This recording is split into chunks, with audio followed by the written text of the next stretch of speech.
kahit magpalit-palit ka pa ng sekretaryo mo, ng mga kalihim ng iba't ibang departamento, ang problema, ikaw mismo. Nagpasa ka ng maanumalyang 2025 budget. Tinanggal mo yung mga program appropriations. Linipat mo sa unprogram appropriation. At yung pet bills, pet projects, yung AKAP, yung ayuda, ng iyong mga aliado sa politika, yun ang ginawa mong program appropriation. So wala tayong aasahan for the remaining 6 months of the year. Wala po tayong aasahan dyan dahil wala nga pong budget. Former ES Vic Rodriguez said that there's no need for courtesy resignation, to call for courtesy resignation of all cabinet secretaries because the core problem is the president himself. Optics lang daw. Alam mo si Vic Rodriguez, daldal ng daldal yan. Do you listen to him? Huh? Why was he taken out of the office? Wala pa siyang 3 buwan. Gusto niya makipag-away, wag na. Kaya mo, kantyaw lang siya eh. Kantyaw ng kantyaw. That's when you see, in the middle of night, a dog barking at the fence. If you want to get up, you get up and throw stones at that dog. But we will not do that to him. Huwag na nating pansinin. Sir, who will replace Secretary Popolotilla in DOE? Will there be changes in OSG? And what's the target of the President? How soon will be the evaluation, the result of the evaluation? Just wait. Yeah. DOE will in the meanwhile be in the hands of an acting secretary. You know? One of the undersecretaries, si former Congresswoman Sharon Garin. Any of the undersecretaries could have been chosen to become the OIC, but I think, okay. I was corrected. OIC, not acting secretary. No? Kasi ibang kategorya yun. OIC, very effective naman sila. Secretary Lotilla himself suggested that any of his undersecretaries right now could stand in as OIC. Sir, how soon is what's the target of the President, the timetable for evaluation? Well, si Presidente, narinig nyo siya, immediate. But you know, humanly possible na evaluation is one at a time. Hindi mo pwedeng ilamsam yung mga cabinet secretaries because each has a different area of responsibility. Each has a burden that is different from the other, from the next one. If you will give me the liberty of saying, yung pag-evaluate, you must also be careful. Hindi ka pwedeng arbitrary dyan. You know that the President loves us all.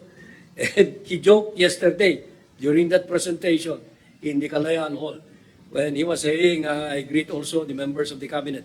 Do I still have a cabinet? Sabi niya, no? But that's not the reality of it. There is an evaluation ongoing now of performance. But each cabinet secretary will be evaluated depende sa tasks, depende sa goals ng kanyang department or agency. Sir, nabanggit po kahapon kabilang sa mga magiging basihan sa desisyon who gets retained and who gets replaced ay performance and issues of corruption. Sa mga mapapalitan po, ano hong nangyari? Ano hong naging basis kung bakit sila matatanggal? Secretary?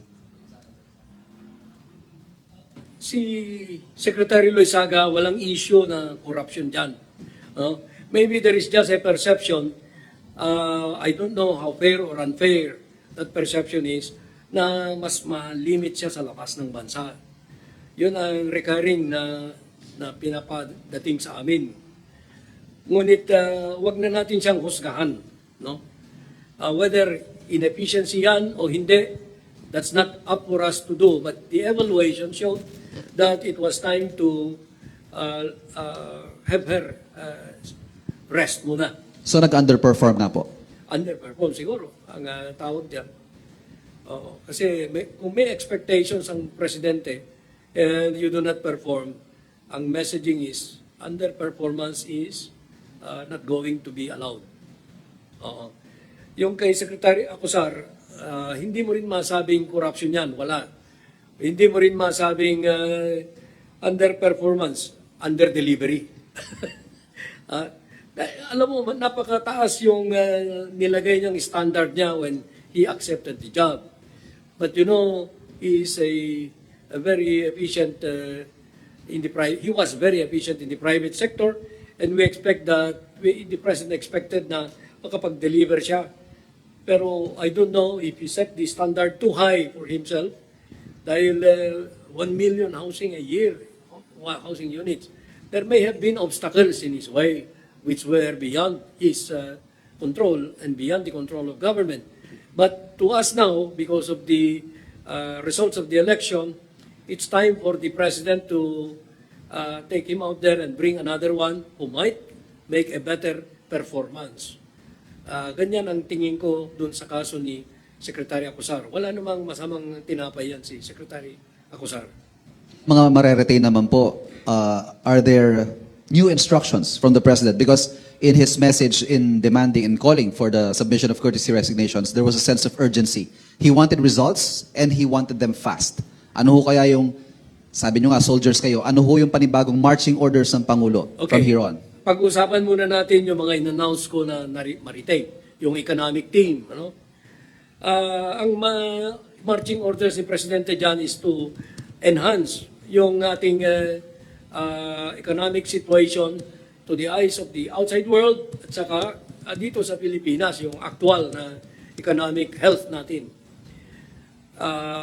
Si Secretary Balisacan has been performing very well. He has been, practically, ang sabi ni Presidente sa kanya, he's a genius. Dahil mahirap mong gawin yung ginagawa niyan sa economic level. Si Secretary Frederick Go, sa investments at saka economic matters, ay walang may tatawar.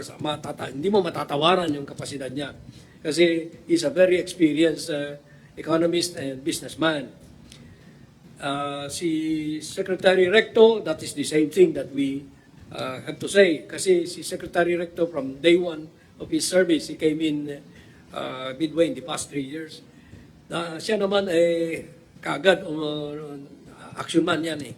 You know, he was working under financial limitations or the fiscal space na nadatnyan niya masikip. Pero up to now, we have remained very active tayo because of the government's prioritization of spending. No? Si Secretary Amina Pangandaman naman, no one can be better than her sa budget, DBM. She can deny your request with grace. And that is very important because no one will ever get mad at her. She is considered as the the model for fiscal management, budget. Hindi ka pwedeng umalma dyan. So, the President decided to retain these 5 members of the economic team so that there will be no more problems sa perception about where the country is going. Next question, Tristan Nadalo, Newswatch. Hi sir, good afternoon po.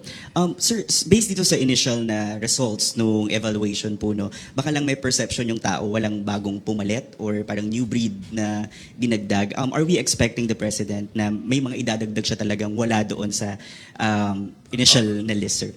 Yes, alam mo, mahirap natin i-prejudge yung actions that will be taken. But you can be sure that the President really wants to be responsive to the popular clamor for performance, for change. Alam nyo, one time, recently lang, sinabi niya na we seem not to be delivering to the common tao because they are the greater number of our people. So, what must we do? We must have action men. So, you can be sure that that is the direction that I'm not calling this a purge, it's a cleansing. Dahil gusto ni Presidente talaga, mahal niya ang taong bayan eh. Yeah, if you listen to him very carefully, his language were not measured, they were spontaneous tungkol sa sentiment niya na it's time to serve again, to show the people that we are serving them. Yun, standard. Just a follow-up na lang po. Yung action man, sir, ibig sabihin may mga bagong papasok na wala doon sa original list ng... Hindi naman. Maaring meron. No? I cannot just say that now because until the President has decided, no one can second guess what the President really has in his heart. Okay? Now, you know that the President, based on how you observed him, is a sincere individual. He has been very frank. Wala siyang tinatago eh. Walang disguise. So, when the time comes, for each of the individuals, 52 na ang nag-submit, we do not know how this 52 will fare. No? Meron na tayong 5 na na-retain and 2 na pagbabakasyonin. Literally. Umani naman ito ng iba't ibang reaksyon mula sa ating mga netizens. Ayon kay Jolas Clarite, kahit sino naman nakakahalata na may kakaibang nangyayari sa admin na ito, tama po ang mga sinasabi ni Attorney Vic Rodriguez. Pahayag naman ni Ruben Musa, good job Attorney Vic Rodriguez, ipagpatuloy mo lang yan para mabulgar ang mga baho ng admin na ito. At ito naman ang saloobin mula sa ating kababayan na si Sammy Banaag, sir di mo ba nakikita na tama lahat sinasabi ni Attorney Vic Rodriguez? Baka kailangan nyo na magretiro kasi kinakalawang na po ang utak ninyo, ginagawa nyo patanga ang mga tao. Mga kababayan feel free to comment below para maglabas ng saloobin sa balitang ito.